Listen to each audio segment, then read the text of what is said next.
आज आम तृतीय श्रेणी साधारण ज्ञान बहिर सरल विषय आलोचना करवा। एक नंबर प्रश्न, सूर्य चारिपटे केतोटी ग्रह परिक्रमण करुछंती? यार उत्तर हेब 8टी। केउं ग्रहर बलय अछि? यार उत्तर हेब शनि ग्रहर बलय अछि। 3 नंबर प्रश्न, चंद्रग्रहण केउं तिथि रे हुए? यार उत्तर हेब पूर्णमी तिथि रे चंद्रग्रहण हुए।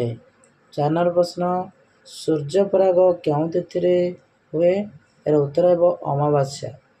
5 नंबर प्रश्न, कुआं तारा रूपे केउं ग्रह परिचित? यार उत्तर हेब शुक्र।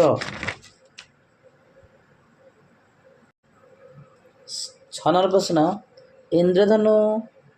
इंद्रधनु आमको आकाशर केउं दिगरे देखा जाए?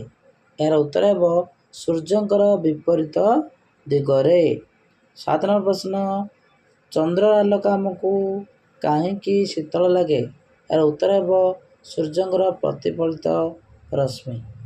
8 नंबर प्रश्न, सौरजगतर बृहत्तम ग्रह नाम कौन? यार उत्तर हेब बृहस्पति। 9 नंबर प्रश्न, सौरजगतर लाल रंगर ग्रहर नाम कौन? यार उत्तर हेब मंगल ग्रह। 10 नंबर प्रश्न, सूर्य चंद्र पृथ्वी मध्य केउंटी सबुठारु बड़ अटे? उत्तर हेब सूर्य। 11 नंबर प्रश्न, सूर्य पृथ्वी ठारु केते गुण बड़? उत्तर हेब 13 लाख गुण बड़। निकटवर्ती ग्रहर नाम कौन? यार उत्तर हेब बुध। सौरजगत को केउं ग्रहटी को बाद दिया जाइछि? सौरजगतरु प्लूटो ग्रह को बाद दिया जाइछि। 14 नंबर प्रश्न, सौरजगतर सुंदर ग्रहटीर नाम कौन?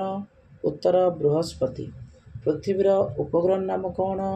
उत्तर हेब चंद्र।